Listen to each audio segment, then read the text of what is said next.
The Great Hall of Nexus Prime buzzed with nervous energy as representatives from across the galaxy gathered for an emergency session. Admiral Zixathera stood at the center podium, her scaled green skin gleaming under the artificial lights. Her yellow eyes swept across the assembled delegates with barely concealed contempt. For 300 years, the Draconian Empire had ruled this sector of space with iron claws, and she intended to keep it that way. "Fellow beings of the galaxy," Zixathera began, her voice carrying the authority of someone who had never been questioned. "We have received disturbing reports from our outer patrol fleets. Unknown vessels have appeared at the edge of our territory. These ships use technology we do not recognize." A murmur rippled through the crowd. The Ethereal Collective's representative, a shimmering being of pure energy named Kree Luna, pulsed with concern. The insectoid delegates clicked their mandibles nervously. But it was Lyrelay Moonwhisper who spoke first. The elf delegate rose, gracefully from her seat, her silver hair catching the light like starshine. She had lived for over 800 years and had seen empires rise and fall. "Admiral Zixathera," she said in her melodic voice, "perhaps we should approach this situation with caution rather than assumptions." Zixathera's lips curled into a sneer. "Caution, Moonwhisper. From someone whose people hide behind their magic trees? These are clearly primitives who stumbled into space travel. My scouts report their ships are made of simple metal alloys. No energy shields, no plasma weapons. They pose no threat to the Empire." Dr. Amy Carter watched the proceedings from her hidden observation post aboard the human ship UES Defiance, which hung cloaked just outside the system. She had been monitoring galactic communications for months, learning their languages and customs. As the lead xenobiologist for the human expedition, she understood better than most how dangerous first contact could be. "Captain Morgan," Amy whispered into her communicator. "They're discussing us. The Draconian Admiral thinks we're primitives." Captain Lisa Morgan smiled as she stood on the bridge of the Defiance. She was a veteran of Earth's colony wars and had learned long ago that underestimation was often humanity's greatest advantage. "Let them think that, Amy. How are you doing with their languages?" "I've mastered 7 so far. The elves seem more reasonable than the others." Their delegate just urged caution. Back in the Galactic Senate, the debate continued. A representative from the crystalline sovereignty raised a shimmering appendage. "What if these newcomers are more advanced than they appear? Our histories speak of species that hid their true capabilities." Zixathera slammed her clawed hand on the podium. "Enough! I have commanded fleets that conquered entire star systems. These newcomers fly in formation like frightened birds. Their communications are primitive radio waves. They are clearly a young species that has barely learned to leave their homeworld." Lyrelay stood again, her expression troubled. "Admiral, in my long life I have learned that appearances can deceive. The most dangerous enemies are often those who seem weakest at first glance." "Your people said the same thing about the Void Hunters," Zixathera replied coldly. "And where are they now? Extinct, because they underestimated draconian might. These humans, as they call themselves, will learn the same lesson." The word humans sent a ripple of curiosity through the assembly. Several delegates began accessing their databases, searching for any reference to this species. They found nothing, which only increased the mystery. On the Defiance, Lieutenant Kate Rivers was running final checks on the weapon systems. Unlike the energy-based weapons common in this galaxy, human ships carried kinetic projectiles, nuclear warheads, and other technologies that the galactic powers had abandoned centuries ago as primitive. Kate knew better. Sometimes old ways were the best ways. "Kate," Captain Morgan called out, "are we ready for contact?" "Ready as we'll ever be, Captain. Though I still think we should have brought more firepower." Lisa laughed. "We're not here to conquer, Kate. We're here to make friends, and if that doesn't work, we'll improvise." Commander Nina Walsh, the ship's strategic advisor, looked up from her analysis of galactic politics. "Captain, based on what Amy's observed, this draconian empire controls most of this sector through fear. The other species seem to be either allies or subjects. What about the elves? Independent, but cautious. They might be our best bet for allies if things go badly." Meanwhile, Zixathera was finalizing her plans. "I will dispatch the 47th Battle Group to deal with these intruders. 3 heavy cruisers and their escorts should be more than sufficient to destroy or capture their primitive vessels. And if they attempt to flee, asked her aide, a nervous-looking reptilian with dark green scales. "Then we hunt them down and make an example of them. The galaxy must know that the Draconian Empire tolerates no challenge to its authority." As the Senate session concluded, Lirelai felt a deep unease. She had survived the last great galactic war by trusting her instincts. And those instincts now screamed danger. She decided to send a private message to her homeworld recommending increased vigilance. Dr. Amy Carter finished her linguistic analysis and prepared her report for Captain Morgan. These aliens had no idea what humanity was capable of, and part of her felt almost sorry for them. Almost. The Draconian 47th Battle Group departed Nexus Prime with great fanfare. Admiral Zixathera watched their departure with satisfaction. By tomorrow, this human problem would be solved, and the galaxy would once again know who ruled the stars. Captain Lisa Morgan received the intelligence report about the approaching Draconian fleet with calm professionalism. She gathered her senior staff for a final briefing. "They're sending 3 heavy cruisers and escorts," she announced. "They think we're primitives who got lucky with space travel." Kate grinned. "Should we show them how wrong they are?" "Not yet," Lisa replied. "First we talk. Amy, prepare the translation protocols. Nina, I want options for both diplomacy and defense. And Kate, make sure our weapons are ready but not visible." As the human ships moved into formation, Captain Morgan opened a communication channel on all frequencies. Her message was simple and direct, broadcast in the major galactic languages that Amy had learned. "This is Captain Lisa Morgan of the United Earthship Defiance. We come in peace, but we are prepared for war." The message reached every ship in the system, including the approaching Draconian fleet. For the first time in her long military career, Admiral Zixathera felt a chill of uncertainty. There was something in that human captain's voice that suggested she meant every word. News of the human encounter spread across the galaxy faster than light itself. On dozens of worlds, beings of every shape and description gathered around communication arrays, listening to recordings of Captain Morgan's message. The simple words carried weight that made even the most powerful species pause and consider their meaning. On the crystal world of Lumina Prime, the ethereal collective's governing council met in their chamber of pure thought. Kree Luna flowed between the gathered, energy beings, her consciousness touching each of theirs in turn. "These humans intrigue me," she pulsed to her fellow counselors. "Their minds feel different, chaotic yet focused. They think in ways we have never encountered." Elder Quinthara, ancient even by ethereal standards, dimmed with concern. "Different can be dangerous, Kree Luna. Remember the Void Hunters." "Void Hunters thought only of destruction," Kree Luna replied. "These humans speak of peace first, war second. There is wisdom in that approach." Meanwhile, in the silver forests of Elvenhome, young Seraphina Stardust paced before the Council of Elders. Her golden armor clinked softly as she moved, her hand resting on the hilt of her energy blade. "Honored Elders, we must make contact with these humans before the Draconians destroy them." Elder Moonshadow raised a weathered hand. "Child, we have maintained neutrality for 6 centuries. Why should we break that tradition now?" "Because neutrality means nothing if the galaxy burns," Seraphina shot back.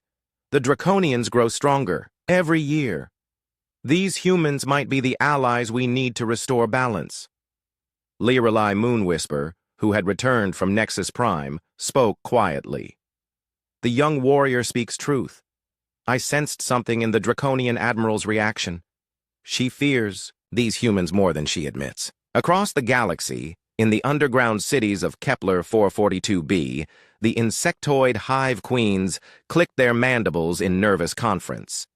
They had suffered under Draconian rule for 200 years, forced to provide mineral wealth to feed the Empire's war machine. Queen Velnara, once a scientist before the conquest, studied the limited data about human technology. "Their ships use chemical propulsion," she buzzed to her sister queens.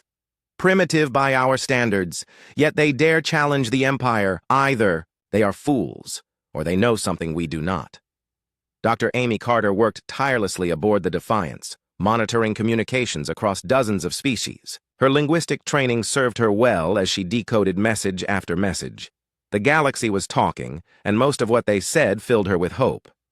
Captain, she reported to Lisa Morgan, 17 different species have expressed interest in peaceful contact. The smaller civilizations see us as potential liberators from draconian rule. And the others? Mixed reactions. The crystalline sovereignty wants to study our technology. The gas giant confederation is staying neutral. But the elves are interesting. I'm picking up internal debates about whether to help us. Lisa nodded thoughtfully. What about our draconian friends? Lieutenant Kate Rivers looked up from her tactical display. Their battle group is still approaching, but they've slowed down. I think our message made them nervous. Commander Nina Walsh had spent the last day analyzing galactic political structures. Captain, based on what I'm seeing, the Draconian Empire maintains control through a combination of military might and economic dependence. If we can offer alternatives to both, we could shift the entire balance of power. The first test of that theory came sooner than expected. A distress signal reached the human fleet from a civilian transport under attack by pirates. The ship identified itself as an elf merchant vessel carrying medical supplies to refugee camps. Captain, Amy called out urgently. That ship is carrying wounded civilians from a recent draconian raid on an independent colony. Lisa didn't hesitate. Kate, plot an intercept course. Nina, analyze the pirate ships. Amy, prepare medical teams for casualties. The pirate vessels were typical of the galaxy's criminal element. 3 fast attack ships with energy weapons and basic shields.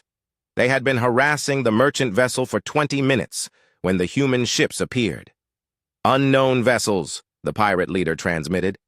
This is lawful salvage under draconian maritime law. Withdraw or face the consequences. Captain Morgan's response was broadcast on open frequencies, ensuring maximum galactic coverage. This is Captain Lisa Morgan of the United Earthship Defiance. You are attacking civilians. Stand down immediately or we will consider you hostile. The pirate leader laughed. You dare threaten us with your primitive ships? We serve the Shadow Cartel. Our weapons will tear through your metal hulls like paper. What happened next would be discussed in military academies across the galaxy for years to come. Instead of energy weapons or exotic technology, the human ships launched simple kinetic projectiles. Tungsten rods accelerated to a significant fraction of light speed struck the pirate vessels with devastating effect. Their energy shields, designed to deflect plasma and laser fire, offered no protection against solid matter moving at relativistic speeds. 2 pirate ships were destroyed instantly. The third surrendered immediately. Aboard the elf merchant vessel, Captain Celestine Silverleaf watched in amazement as the human ships moved to assist her damaged transport. She had commanded merchant vessels for 300 years and had never seen anything like the humans' fighting style. This is Captain Celestine Silverleaf of the merchant vessel Starweaver, she transmitted to the human fleet. We are grateful for your assistance. Dr. Amy Carter responded personally. Captain Silverleaf, this is Dr. Amy Carter. We have medical way. Team standing by if you need assistance with casualties. The offer of medical aid surprised Celestine. In her experience, military vessels rarely concern themselves with civilian welfare unless ordered to do so. We have wounded, Dr. Carter. Your assistance would be greatly appreciated. Within an hour, human medical teams were aboard the Starweaver, working alongside elf healers to treat the injured. Dr. Carter found herself working side by side with elf medical personnel, sharing knowledge and techniques. Your medicine is fascinating, one elf healer commented as Amy demonstrated a human surgical technique. So direct and practical. Your healing magic is incredible, Amy replied. The way you accelerate natural healing processes defies our understanding of biology. Captain Celestine watched the interaction with growing amazement. These humans shared their knowledge freely, asked for nothing in return, and treated elf civilians with the same care they would give their own people. The rescue operation was broadcast across the galaxy, monitored by intelligence agencies of every major power. On Nexus Prime, Admiral Zixathara watched the recordings with growing anger. They made fools of the Shadow Cartel, her aide reported nervously, and they're sharing medical technology with the elves. Fools, Zixathara hissed. They reveal their capabilities too early. Send new orders to the 47th Battle Group. I want those human ships destroyed before they can influence any more of our subjects. But the damage was already done. Across the galaxy, Oppressed species saw the human rescue operation and began to hope. On Elvenholm, Seraphina Stardust finally convinced the Council of Elders to authorize limited contact with the humans. "I will take a small scout ship and meet with them personally," she announced. "If they are truly what they appear to be, we have found allies worth having." Back aboard the Defiance, Captain Morgan reviewed the day's events with her senior staff. "Well, that went better than expected. Amy, how did the elves react to our medical assistance?" "They're fascinated by our technology and impressed by our willingness to share it. Captain Silverleaf seems genuinely grateful." "Good. And what about the galaxy's reaction to our little pirate problem?" Nina smiled. 17 different news networks are calling it a David and Goliath story. The smaller species are starting to see us as potential protectors rather than conquerors. Kate looked up from her weapons analysis. "Captain, those kinetic strikes were more effective than I predicted. Their shields aren't designed for physical projectiles." "Interesting," Lisa mused. "It seems the galaxy has forgotten some of the older ways of fighting. Dr. Amy Carter received a priority message from her linguistic analysis computer. Captain, I'm detecting increased chatter between the elf worlds, and something else. There's a ship approaching our position under a diplomatic flag. Identify it." "Elf scout ship, single pilot. She's requesting permission to come aboard." Lisa smiled. "Granted. It looks like we're about to make our first real galactic friend." As the elf scout ship docked with the Defiance, Seraphina Stardust prepared to meet the humans who had already begun changing the galaxy simply by being themselves. She had no idea that this meeting would mark the beginning of an alliance that would reshape the stars themselves. Seraphina Stardust stepped aboard the human ship with the grace of a trained warrior, but her eyes held the curiosity of a scholar. She had expected alien technology and strange customs. What she found instead was Captain Lisa Morgan waiting in the docking bay with a genuine smile and an extended hand. "Welcome aboard the Defiance, Captain Stardust," Lisa said in perfect Elvish. "I'm Captain Lisa Morgan." Seraphina accepted the handshake, noting the firm but friendly grip. "Your Dr. Carter taught you our language well, Captain Morgan. Though, I must admit, I expected something more formal." Lisa laughed, a sound that seemed to echo strangely in the metal corridors. "Formality has its place, but friendship starts with being real. Would you like a tour?" As they walked through the ship, Seraphina marveled at how different it felt from other military vessels she had visited. Human crew members nodded respectfully but without fear. She heard laughter coming from the mess hall and caught glimpses of crew members playing games during their off-duty time. "Your people seem remarkably relaxed for a military crew," Seraphina observed. "Happy crews fight better," Lisa replied simply. "Fear breeds mistakes. Confidence breeds victory, Dr. Amy." Carter joined them in the ship's conference room, carrying a tablet displaying the latest galactic communications. "Captain, you need to see this. The Draconians just broadcast an ultimatum to the entire galaxy." They watched as Admiral Zix Thera's image filled the screen, her yellow eyes blazing with fury. "Citizens of the galaxy," she declared, "the Draconian Empire has been patient with these human intruders, but our patience has limits. They have 48 standard hours to surrender their ships and submit to imperial justice, or face the consequences." Seraphina expected anger or fear from the humans. Instead, Captain Morgan started laughing. Then Amy joined her. Soon, even the normally serious Commander Nina Walsh was chuckling. "I'm sorry," Seraphina said, confused. "But didn't she just threaten to destroy you?" Lisa wiped tears from her eyes. "She did. But look at how she did it. All that posturing and drama. She's trying to scare us into submission, like she's probably done to dozens of other species." Lieutenant Kate Rivers appeared on the communication screen from the bridge. "Captain, should I prepare a formal response to the Admiral's ultimatum?" "Actually, Kate, let's try something different. Remember that collection of Earth entertainment we brought? The comedy shows?" Kate grinned. "You want to respond with memes?" "Why not? If they want to play psychological warfare, let's show them how humans really fight." Within an hour, the human response was broadcast across every communication channel in the galaxy. Instead of a formal diplomatic rejection, it was a compilation of Earth comedy clips, memes, and humorous commentary on the Admiral's ultimatum. The centerpiece was a clip of an ancient Earth comedy show where a small character stood up to a much larger bully, followed by Captain Morgan's own message. "Admiral Zixathara," Lisa said with a completely straight face. "We appreciate your ultimatum. However, we must respectfully decline to surrender. As for facing the consequences, well, we've been looking forward to meeting your fleet. Please bring snacks. Our replicators are still working on galactic cuisine." The response broke every rule of interstellar diplomacy and sent shockwaves across the galaxy. On Nexus Prime, Admiral Zixathara stared at the screen in complete bewilderment. No one had ever responded to a draconian ultimatum with jokes before. "Admiral," her aide stammered, "how should we respond to this insult?" Zixathara's claws extended involuntarily. "They mock the Empire. They will pay for this arrogance." But the damage was already done. Across the galaxy, beings who had lived in fear of the Draconian Empire for centuries suddenly found themselves laughing. The humans had done something unthinkable. They had made the Empire look ridiculous. On the insectoid mining world of Kepler 442b, Queen Velnara watched the human broadcast with fascination. For the first time in 200 years, her workers were laughing instead of cowering. The sound filled her with an emotion she had almost forgotten: hope.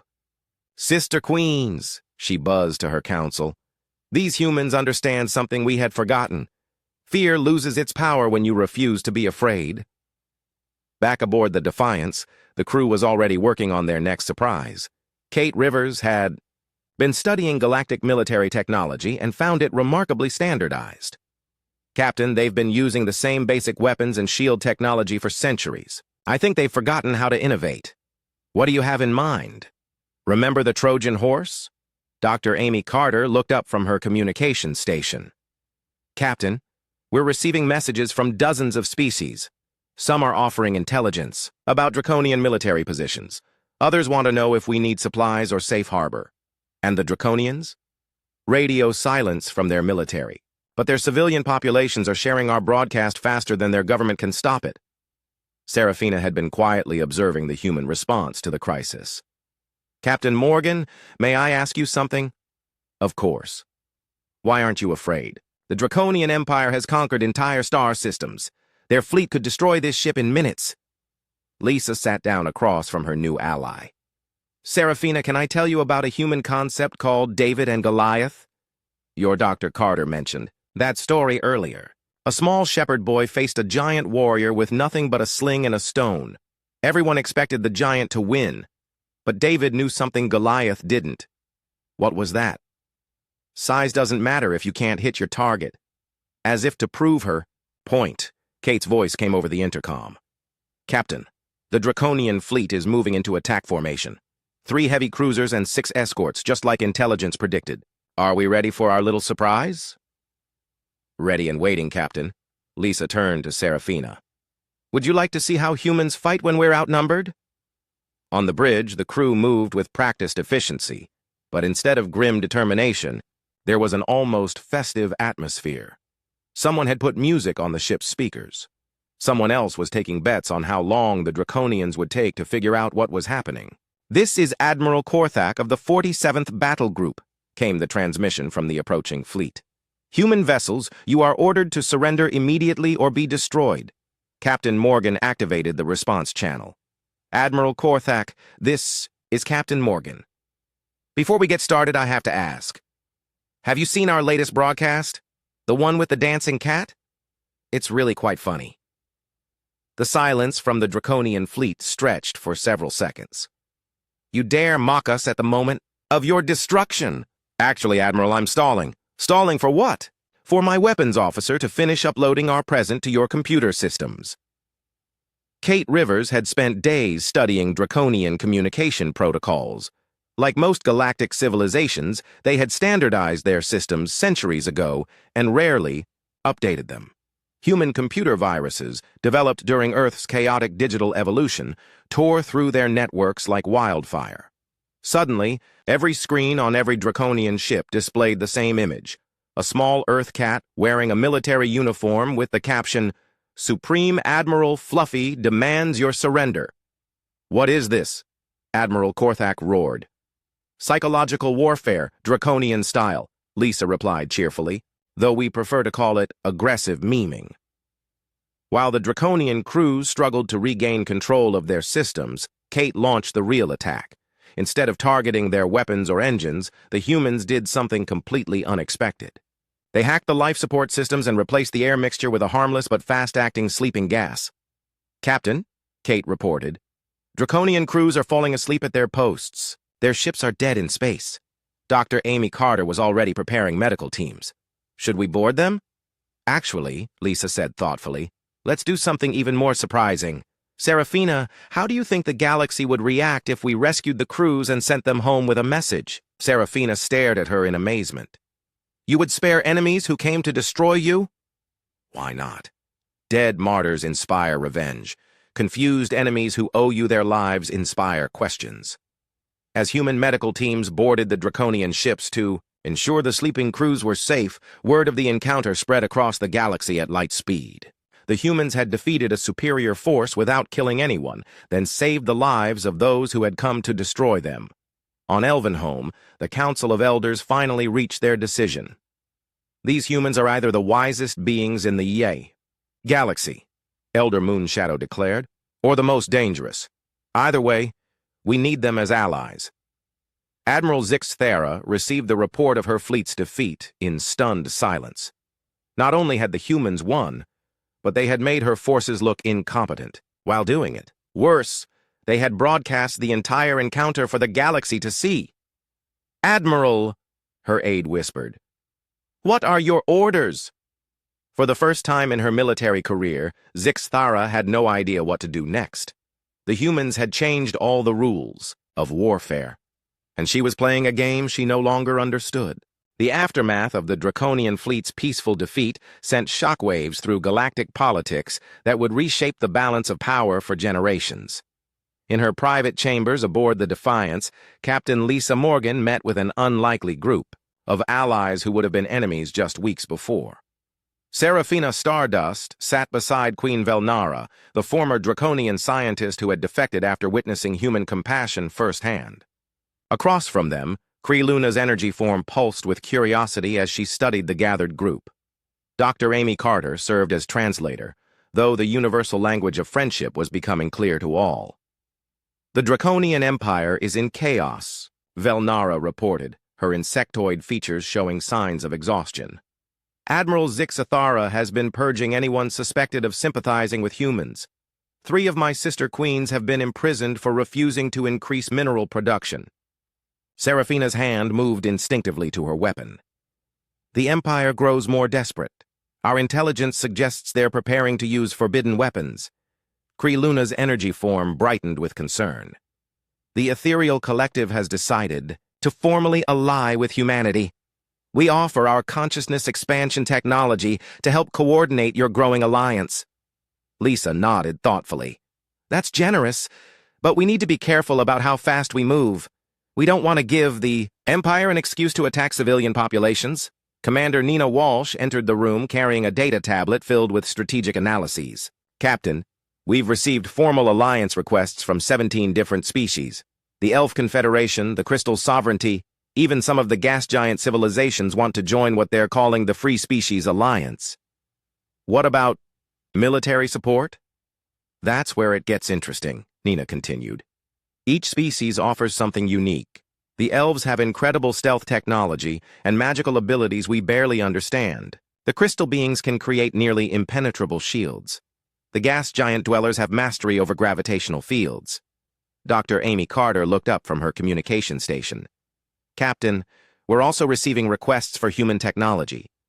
Everyone wants to know how we defeated those draconian ships without killing anyone." Serafina leaned forward with interest.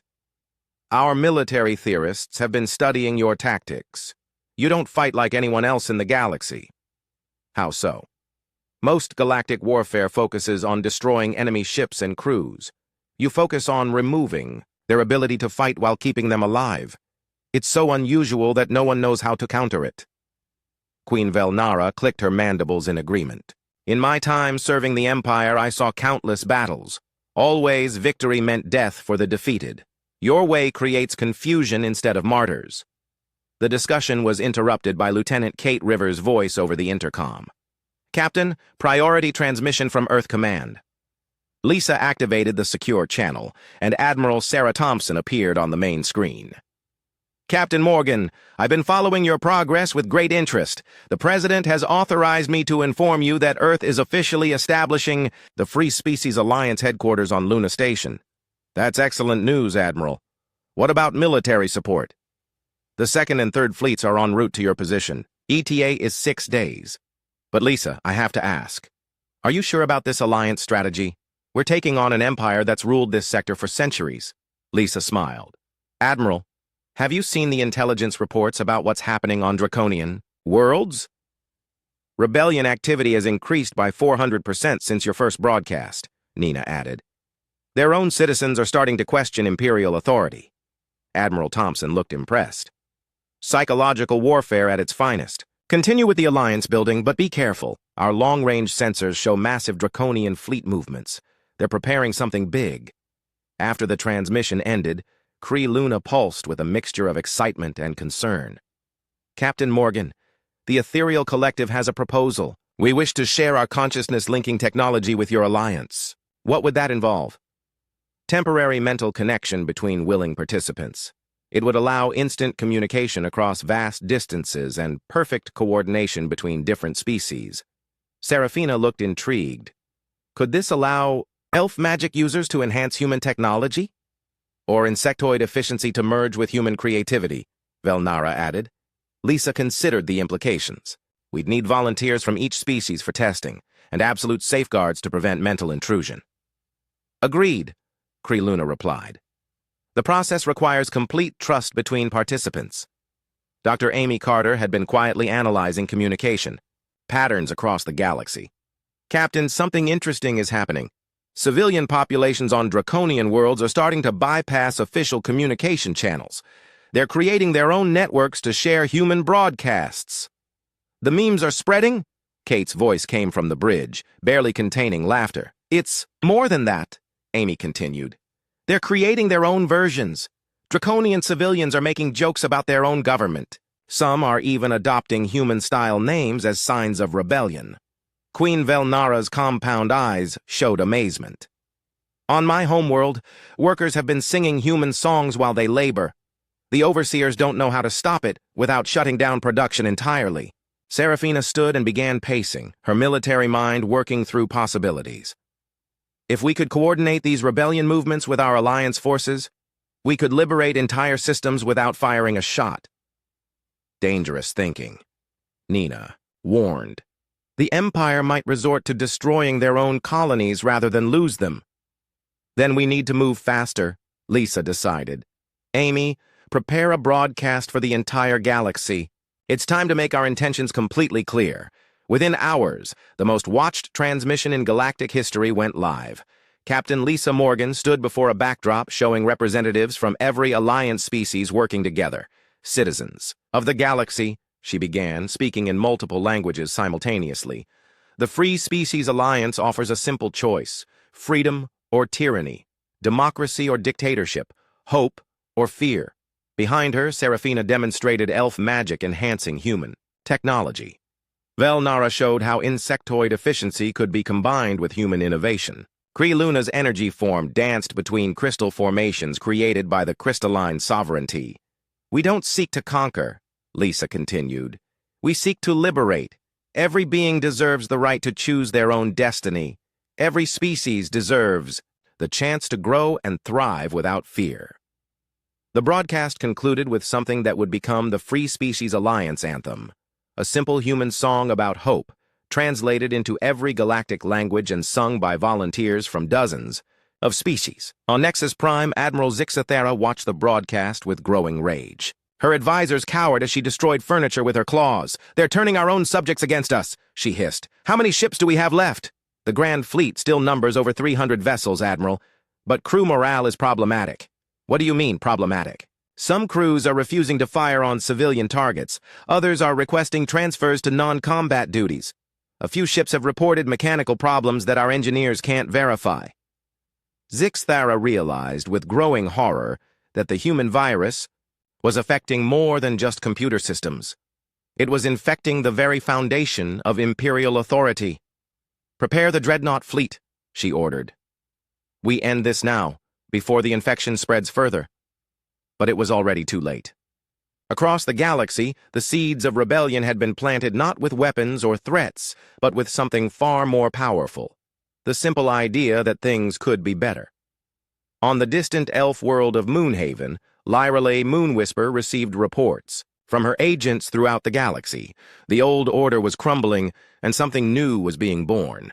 For the first time in centuries, she allowed herself to hope for a future without the shadow of the Empire. In the deep space between stars, human reinforcements were arriving daily. Not just military vessels, but colony ships, medical frigates, and engineering platforms. Humanity wasn't just preparing for war. They were preparing to build something better from whatever remained after the Empire's fall. And in the command center of the Defiance, Captain Lisa Morgan reviewed plans that would either free the galaxy or doom it to eternal war. The next few days would determine which future awaited them all. The Battle of Terra's Gate would be remembered as the moment when the old galactic order died and something beautiful was born from its ashes.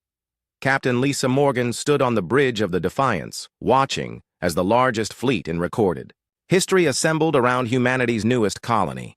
300 draconian warships faced an alliance force of nearly 500 vessels from 47 different species. But numbers told only part of the story.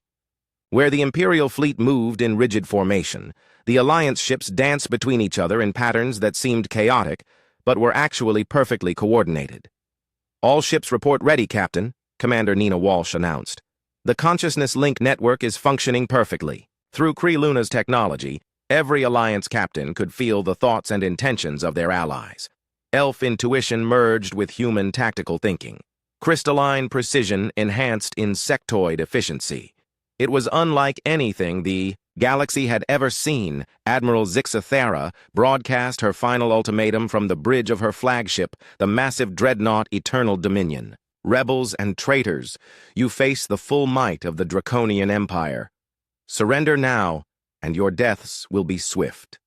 Captain Morgan's response echoed across every communication channel in the sector. "Admiral Zixathera, we offer you one last chance. Order your fleet to stand down. Your empire is finished. Your own people are rising against you. Why sacrifice more lives for a cause that's already lost?" "Because some things are worth dying for," Zixathera snarled back. "Imperial honor demands no less." "Then you've already lost," Lisa replied sadly. "Because we're fighting for something worth living for." The battle began not with the massive energy exchanges typical of galactic warfare, but with something completely unexpected. The Alliance fleet started singing.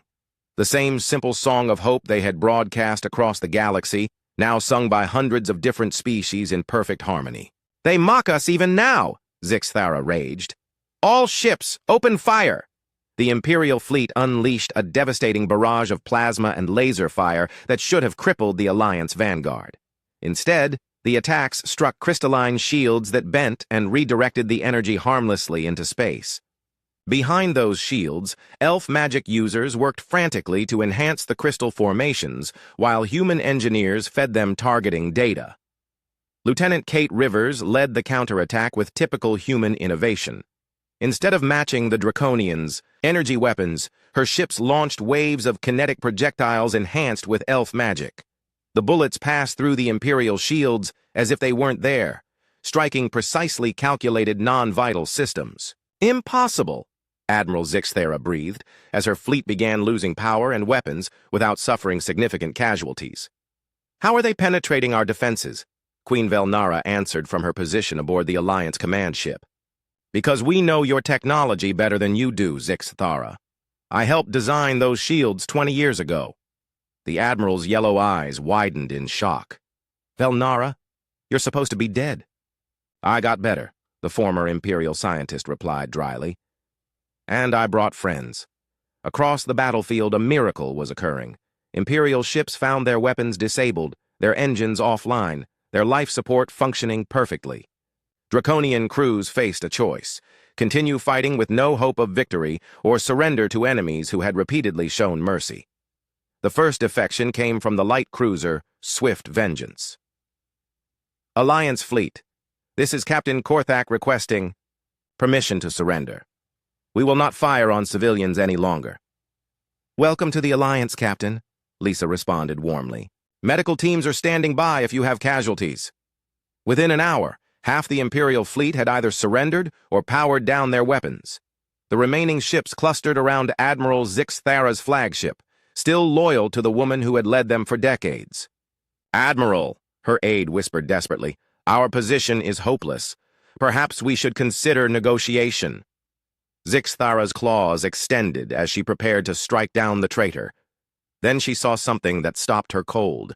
On her tactical display, thousands of civilian ships were arriving in the system. Not warships, but colony vessels, medical frigates, construction platforms, and civilian transports from dozens of worlds. What is this? She demanded. Dr. Amy Carter's voice came over the communication channel. Admiral, these are civilians from across the galaxy. They're here to witness the birth of something new, a galactic government based on freedom and cooperation instead of fear and domination. You cannot govern the galaxy with good intentions and pretty words, Zix Thara snarled. Only strength maintains order. Seraphina Stardust's elegant voice joined the conversation. Admiral, strength without wisdom is merely violence. We offer you the chance to see what your empire could become.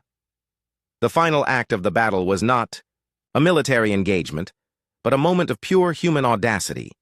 Captain Lisa Morgan ordered her ship to approach the Eternal Dominion alone, broadcasting on all frequencies. Admiral Zix Thara, I'm coming aboard your flagship under a flag of truce. You can kill me if you want, but first, listen to what I have to say. It's a trap, her aide warned, but Zix Thara found herself curious despite her anger. Let her come. I want to look into the eyes of the being who destroyed my empire. Lisa Morgan walked onto the bridge of the Eternal Dominion, accompanied only by Dr. Amy Carter and a small ceremonial guard. She faced the Admiral who had terrorized the galaxy for decades and smiled. Admiral, I have a proposal for you. You are hardly in a position to negotiate, human. Actually, I think I am. Your fleet is defeated. Your empire is in rebellion. Your own officers are questioning your orders. But you still have something valuable to offer. Which is? Experience. Knowledge. The ability to help rebuild what you helped destroy. Zix Thara stared at her in disbelief. You would trust me with power after everything I've done. I would trust you with responsibility, Lisa corrected. The galaxy will need administrators who understand its complexities, people who know how to maintain trade routes and settle disputes. You could spend the rest of your life helping instead of hurting. The Admiral looked around her bridge at officers who were hanging on every word. Many of them had families on, worlds that would suffer if the Empire collapsed completely. And if I refuse? Then you'll be remembered as the last tyrant of a dead empire. But if you help us build something better, you could be remembered as one of the founders of galactic democracy. For a long moment, the only sound on the bridge was the hum of life support systems. Then, slowly, Admiral Zix Thara began to laugh. Not the cruel laughter of a conqueror, but the exhausted laughter of someone who had finally understood a joke that had been playing out for months. You humans are completely insane, she said finally. No sane species offers mercy to their enemies. No rational beings share their advantages freely. You should have conquered us all by now. But we didn't want to conquer you, Amy replied gently. We wanted to befriend you. Zix Thara looked out at the display showing thousands of ships from dozens of species working together to begin construction of a massive space station. What are they building? The headquarters of the Free Species Alliance, Lisa explained. A place where every species will have a voice in galactic governance, including yours if you want it. The Admiral closed her eyes and felt the weight of centuries of war and oppression lifting from her shoulders. I accept your offer, Captain Morgan. But I have one condition. Name it. I want to help design the station's defenses. If you're going to build a democracy, someone needs to make sure it can protect itself from the next would-be conqueror. As news of the Admiral's surrender spread across the galaxy, celebrations erupted on thousands of worlds. The Draconian Empire was finished, but its people would have a place in what came next. On Elvenholm, Lyrelay Moonwhisper watched the construction of the Alliance headquarters with satisfaction. Young Seraphina had been right to trust the humans. They had proven that the universe could be changed not through conquest, but through the simple revolutionary act of treating others with respect. Queen Velnara supervised the integration of former Imperial technology into Alliance systems, ensuring that nothing would be wasted in the transition to democracy. Her sister queens worked alongside elf engineers and human technicians, creating innovations that none of them could have achieved alone. Kreluna flowed between the construction teams, facilitating communication and understanding between species that had been strangers or enemies just months before. The consciousness link technology had evolved beyond its military applications, becoming a tool for true interspecies cooperation. Dr. Amy Carter found herself appointed as the first human ambassador to the Galactic Council, a position that required her to master 17 different languages and twice as many cultural traditions. She loved every challenging moment of it. Captain Lisa Morgan stood in the observation deck of the new Alliance headquarters, watching ships from every corner of the galaxy arrive to join the great experiment in democratic governance. Beside her, former Admiral Zix Thara studied defensive configurations with the same intensity she had once brought to conquest. "Captain," the former admiral said quietly, "I have to ask, how did you know it would work? How did you know the galaxy would choose? Hope over fear?"